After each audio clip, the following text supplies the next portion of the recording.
Iran এখন একসঙ্গে দুই দিক থেকে চাপে। একদিকে দেশের ভেতরের অস্থিরতা, অর্থনৈতিক সংকট আর রাজনৈতিক চাপ, অন্যদিকে বাইরে থেকে আসছে লাগাতার হুমকি, ধামকি আর ষড়যন্ত্রের অভিযোগ। কিন্তু এত কিছুর মাঝেও একটি বিষয় একেবারে অনড় তেহরান, তা হলো তাদের ক্ষেপণাস্ত্র কর্মসূচি। ইরানের সর্বোচ্চ নেতা আয়াতুল্লাহ আলী খামেনির অবস্থান পরিষ্কার। তিনি বলেছেন, প্রয়োজনে অস্ত্র হাতে লড়াই হবে, কিন্তু শত্রুর সঙ্গে কোনো আপোষ নয়। এই বার্তাই যেন আরও ক্ষুব্ধ করে তুলেছে ইরানের শত্রুদের। ইসরায়েলের প্রধানমন্ত্রী বেনিয়ামিন নেতানিয়াহু সরাসরি হুঁশিয়ারি দেন। তিনি বলেন, ইসরায়েল কখনোই ইরানকে তাদের ব্যালিস্টিক ক্ষেপণাস্ত্র কর্মসূচি পুনর্গঠন করতে দেবে না। এমনকি ইরানের পারমাণবিক কর্মসূচি আবার শুরু করার সুযোগও দেওয়া হবে না বলে স্পষ্ট জানান তিনি। ইসরায়েলি আইন প্রণেতাদের উদ্দেশ্যে নেতানিয়াহু বলেন, আমরা ইরানের ব্যালিস্টিক ক্ষেপণাস্ত্র শিল্প ধ্বংস করেছি এবং সেটি আবার দাঁড়াতে দেব না। আর যদি আমাদের উপর হামলা হয়, তাহলে ইরানের জন্য পরিণতি হবে ভয়াবহ। এর কয়েকদিন আগেই একই সুরে কথা বলেন মার্কিন প্রেসিডেন্ট ডোনাল্ড ট্রাম্প। তার বক্তব্য ছিল, ইরানের সামরিক শক্তি বাড়তে দেওয়া হবে না। কিন্তু প্রশ্ন হলো, এই হুমকি কি ইরানকে থামাতে পেরেছে? বিশেষজ্ঞরা বলছেন না, কারণ শুধু হুমকি দিয়ে ইরানকে তার ক্ষেপণাস্ত্র কর্মসূচি থেকে সরানো সম্ভব নয়। এরই মধ্যে ইরানের বিপ্লবী রক্ষী বাহিনী আইআরজিসি তাদের আকাশ প্রতিরক্ষা ব্যবস্থা ও ক্ষেপণাস্ত্র ইউনিটের সক্ষমতা যাচাই করতে বড় ধরনের সামরিক মহড়া চালিয়েছে। এই মহড়ার 2 দিন পরে ইরানে নবগঠিত ডিফেন্স কাউন্সিল এক কড়া সতর্কবার্তা দেয়। বিবৃতিতে বলা হয়, ইরানের অভ্যন্তরীণ বিষয়ে হস্তক্ষেপ বা দেশে অস্থিরতা তৈরির যে কোনো চেষ্টা হলে তার দাঁত ভাঙা জবাব দেওয়া হবে। আর এখানেই থামেনি তারা। ডিফেন্স কাউন্সিল জানায়, ইরান শুধু হামলার পর পাল্টা জবাবেই সীমাবদ্ধ থাকবে না, বরং আগেভাগেই যে কোনো দৃশ্যমান হুমকির লক্ষণ দেখলে প্রতিরোধমূলক পদক্ষেপ নেবে। এর মাঝেই গত সপ্তাহে আন্তর্জাতিক গণমাধ্যম ও গোয়েন্দা সূত্রের বরাতে একটি গুরুত্বপূর্ণ তথ্য সামনে আসে। খবরে বলা হয়, আইআরজিসি তাদের ব্যালিস্টিক ক্ষেপণাস্ত্রের জন্য বিশেষ ধরনের আনকনভেনশনাল বা অপ্রচলিত ওয়ারহেড তৈরির কাজ জোরদার করেছে। এই ওয়ারহেডগুলোতে রাসায়নিক বা জৈব উপাদান বহনের সক্ষমতা থাকতে পারে এমন আশঙ্কাও প্রকাশ করা হয়। সবচেয়ে গুরুত্বপূর্ণ বিষয় হলো, গত কয়েক মাসে এই প্রকল্পের গতি নাকি অনেক বেড়েছে। বিশেষজ্ঞদের বিশ্লেষণ বলছে, ইসরায়েল ও যুক্তরাষ্ট্রের সঙ্গে বাড়তে থাকা উত্তেজনা এবং সম্ভাব্য সামরিক সংঘাতের আশঙ্কাই ইরানকে এই কৌশল নিতে বাধ্য করছে। তাদের ধারণা, ভবিষ্যতে যদি বড় ধরনের হামলা হয়, সেই পরিস্থিতিতে প্রতিরোধ ক্ষমতা বাড়াতেই তেহরান এই পথ বেছে নিচ্ছে। এর বাস্তব উদাহরণও দেখা গেছে সম্প্রতি। গত মাসে 2বার বড় আকারের ক্ষেপণাস্ত্র মহড়া চালায় ইরান। শেষ সপ্তাহে তেহরান, ইস্পাহান, মাশহাদ, খোরামবাদ ও বাহাবাদ সহ একাধিক স্থানে ক্ষেপণাস্ত্র পরীক্ষা করা হয়। এর আগে মাসের প্রথম সপ্তাহে পারস্য উপসাগরে অনুষ্ঠিত মহড়ায় কৃত্রিম লক্ষ্যবস্তুতে ব্যালিস্টিক ও ক্রুজ ক্ষেপণাস্ত্র নিক্ষেপ করে ইরান। সব মিলিয়ে বিশ্লেষকদের সিদ্ধান্ত একটাই, ইরান এখন কূটনৈতিক কথাবার্তার চেয়ে নিজের ক্ষেপণাস্ত্র শক্তিকে সামনে রেখে ডিটারেন্স স্ট্র্যাটেজি চালাচ্ছে। বার্তা স্পষ্ট, চাপ যতই বাড়ুক, তেহরান পিছু হটছে না। ইরানের রাস্তাগুলো এখন আগুনের শিখার মতো উস্কে উঠেছে। শহর গ্রামের মানুষ নেমে এসেছে বিক্ষোভে। আর সেই সঙ্গে দেশের সর্বোচ্চ নেতা আয়াতুল্লাহ আলী খামেনি নতুন করে সতর্কবার্তা দিয়েছেন। রাষ্ট্রীয় টেলিভিশনে তিনি বললেন, বিক্ষোভকারীরা অন্য দেশের প্রেসিডেন্টকে খুশি করতে নিজেরাই নিজেদের রাস্তা নষ্ট করছে। খামেনি জনগণকে সতর্ক করেছেন, বিদেশি শক্তির সঙ্গে কখনো যোগসাজশ করবেন না। যদি কেউ বিদেশিদের এজেন্ট হিসেবে কাজ করে, ইরানের সরকার এবং জনগণ তাকে প্রত্যাখ্যান করবে। তিনি যুক্তরাষ্ট্রের প্রেসিডেন্ট ডোনাল্ড ট্রাম্পের সমালোচনা করে বলেন, তার হাতে ইরানিদের রক্ত লেগে আছে। তিনি দাবি করেন, ইরানের জনগণের পাশে আছেন, কিন্তু তিনি সাধারণ মানুষকে নিয়ে কিছু ভাবেন না। খামেনি বললেন, অনেক বিক্ষোভকারী হয়তো ট্রাম্পের কথা বিশ্বাস করতে পারে, কিন্তু শুধু তাকে খুশি করতে তারা আগুন জ্বালাচ্ছে, রাস্তায় ভাঙচুর করছে। তিনি জনগণকে সচেতন থাকার এবং ঐক্য বজায় রাখার আহ্বান জানান। জাতি যে কোনো শত্রুর বিরুদ্ধে বিজয়ী হবে, বলেন খামেনি। 8 জানুয়ারি রাত থেকে তেহরান ও অন্যান্য শহরে বিক্ষোভ তীব্র আকার ধারণ করেছে। নির্বাসিত রেজা পাহলভি ইরানদের রাস্তায় নামার আহ্বান জানিয়েছেন। এদিকে ইরান সরকার দেশ জুড়ে ইন্টারনেট ও আন্তর্জাতিক টেলিফোন যোগাযোগ বন্ধ করেছে। সামাজিক যোগাযোগ মাধ্যমে ছড়িয়ে পড়া ভিডিওতে দেখা গেছে, মানুষ আগুন জ্বালাচ্ছে, সরকার বিরোধী স্লোগান দিচ্ছে, রাস্তায় ভাঙাচোরা জিনিসপত্র পড়ে আছে। দীর্ঘ নীরবতার পর রাষ্ট্রীয় টেলিভিশন বিক্ষোভ নিয়ে খবর প্রচার শুরু করেছে। সেখানে বলা হয়েছে, যুক্তরাষ্ট্র ও ইসরায়েলের সন্ত্রাসী এজেন্টরা সহিংসতা ছড়িয়েছে। হতাহতের কথা স্বীকার করা হলেও বিস্তারিত জানানো হয়নি। খামেনি বিক্ষোভকারীদের বিরুদ্ধে কঠোর ব্যবস্থা নেওয়ার ইঙ্গিত দিয়েছেন।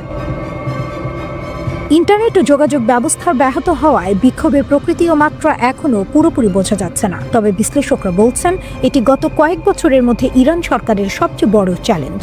28 ডিসেম্বর থেকে দুর্বল অর্থনীতি ও জীবনযাত্রার ব্যয় নিয়ে শুরু হওয়া বিক্ষোভ ধীরে ধীরে দেশ জুড়ে ছড়িয়ে পড়েছে।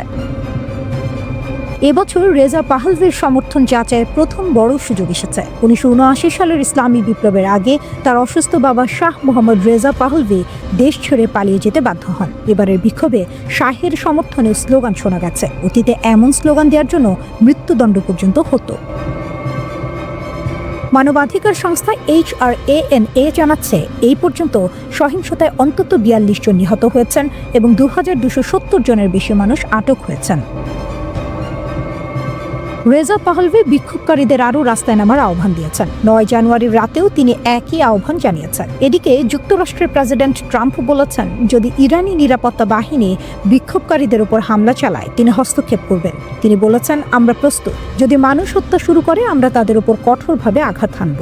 একই সঙ্গে ট্রাম্প রেজা পাহলভিকে ভালো মানুষ হিসেবে মন্তব্য করেছেন, তবে প্রেসিডেন্ট হিসেবে তার সঙ্গে দেখা করার কোনো পরিকল্পনা নেই।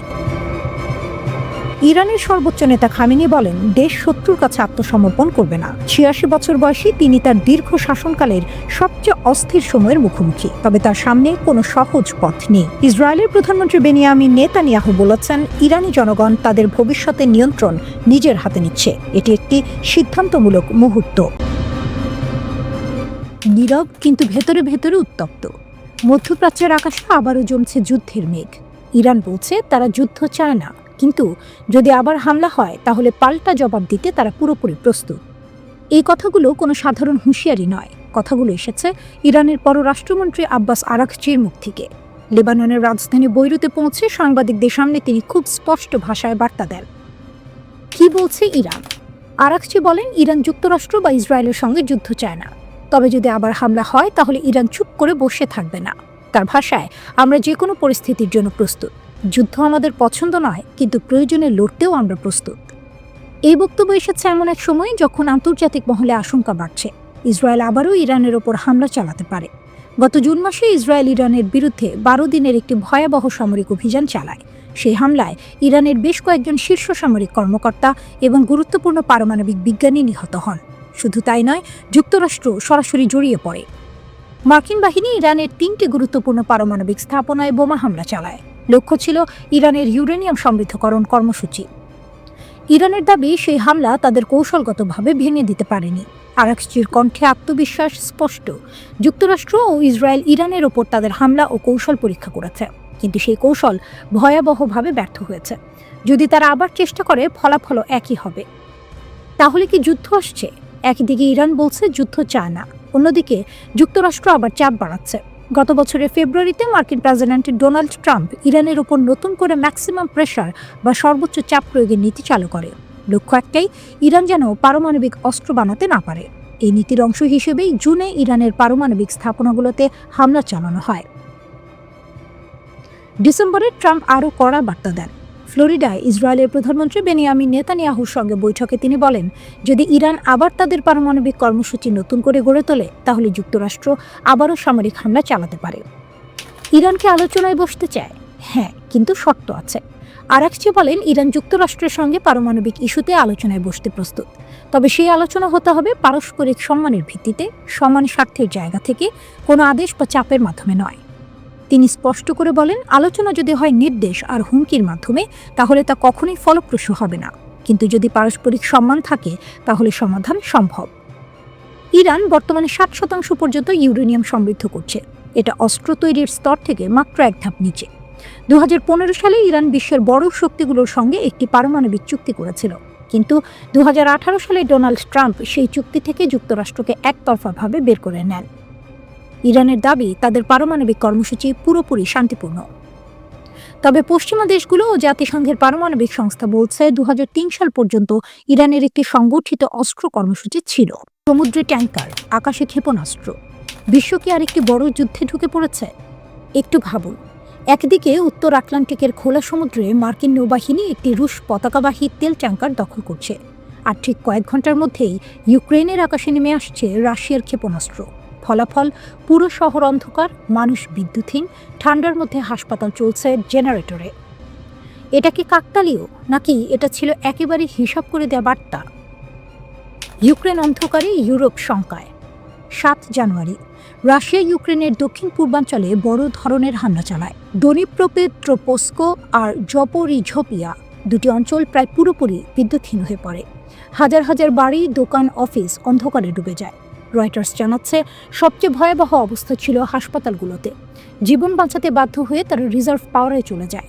জরুরি পরিষেবার কর্মীরা সারা রাত চেষ্টা করেন বিদ্যুৎ আর পানি ফেরাতে, কিন্তু তীব্র তুষারপাত আর হিমাঙ্কের নিচে তাপমাত্রা পরিস্থিতি আরও জটিল করে তোলে।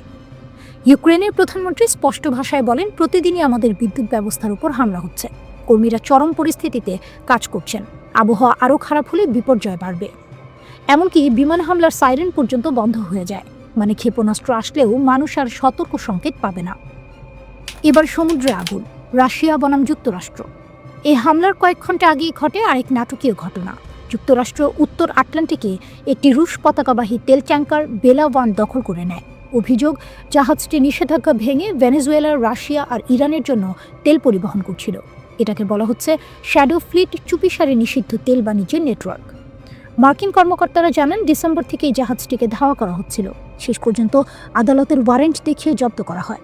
যুক্তরাজ্য এই অভিযানে যুক্তরাষ্ট্রকে সহায়তা করে। রাশিয়া ক্ষুব্ধ। মস্কোর দাবি, আন্তর্জাতিক আইনে এটা অবৈধ।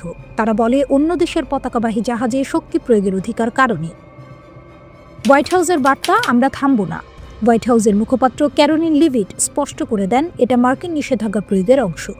এই প্রশাসন শ্যাডো ফ্লিট মেনে নেবে না। জাহাজটি জব্দ করা হয়েছে আদালতের আদেশে। প্রয়োজনে ক্রুদের যুক্তরাষ্ট্রে এনে বিচার হবে। অন্যদিকে যুক্তরাজ্যের প্রতিরক্ষামন্ত্রী জন হিলি বলেন, এই জাহাজ ভুয়া পতাকা ব্যবহার করছিল। ইরান ও রাশিয়ার সঙ্গে এর গভীর যোগাযোগ আছে। এটি বৈশ্বিক নিরাপত্তার জন্য হুমকি। বড় প্রশ্ন, এটা কি প্রতিশোধ? টাইমলাইনটা লক্ষ্য করুন। যুক্তরাষ্ট্র রুশ ট্যাঙ্কার জব্দ করল। কয়েক ঘন্টার মধ্যে ইউক্রেনে ভয়াবহ হামলা, পুরো অঞ্চল অন্ধকারে। প্রমাণ নেই, কিন্তু প্রশ্ন আছে। এটা কি পুতিনের বার্তা? সমুদ্রে হাত দিলে স্থলে আগুন নামবে। সমুদ্রের বুকে চোখের আড়ালে নীরবে চলা এক ধাওয়া, সপ্তাহের পর সপ্তাহ নজরদারি। হঠাৎ একদিন উত্তর আটলান্টিক মহাসাগরে মার্কিন সামরিক বাহিনীর হেলিকপ্টার নামল একটি তেলবাহী জাহাজের উপর। জাহাজটির নাম তখন মারিনারা। আগে যার নাম ছিল বেলা-1। রাশিয়ার পতাকা উঠছিল মাস্তুলে। সেখান থেকেই শুরু হয় নতুন এক আন্তর্জাতিক উত্তেজনা। যুক্তরাষ্ট্রের দাবি, এই ট্যাঙ্কারটি ছিল তথাকথিত শ্যাডো ফ্লিটের অংশ, অর্থাৎ এমন জাহাজ যেগুলো আন্তর্জাতিক নিষেধাজ্ঞা এড়িয়ে তেল পরিবহন করে। মার্কিন কর্মকর্তাদের মতে, মারিনারা ভেনেজুয়েলা, রাশিয়া ও ইরানের মতো নিষেধাজ্ঞার আওতায় থাকা দেশগুলোর তেল বহন করছিল। শুধু তাই নয়, জাহাজটি নাকি বারবার নাম বদলেছে, রং পাল্টেছে, ট্রান্সপন্ডার বন্ধ রেখেছে, যাতে স্যাটেলাইট নজরদারি এড়িয়ে চলা যায়। এই অভিযোগের ভিত্তিতেই যুক্তরাষ্ট্রের একটি ফেডারেল আদালত জাহাজটি জব্দ করার অনুমতি দেয়। সে আদেশ বাস্তবায়ন করে যুক্তরাষ্ট্রের কোস্ট গার্ড ও সামরিক বাহিনী। অপারেশনটি হয় আন্তর্জাতিক জলসীমায়। এটাই সবচেয়ে বিতর্কিত বিষয়। রাশিয়ার বক্তব্য একেবারেই আলাদা। মস্কোর দাবি, এটি ছিল একটি বেসামরিক জাহাজ, আন্তর্জাতিক আইন মেনেই চলছিল। আন্তর্জাতিক জলসীমায় রাশিয়ার পতাকাবাহী জাহাজে এই ধরনের অভিযানকে তারা বলছে অগ্রহণযোগ্য উস্কানি।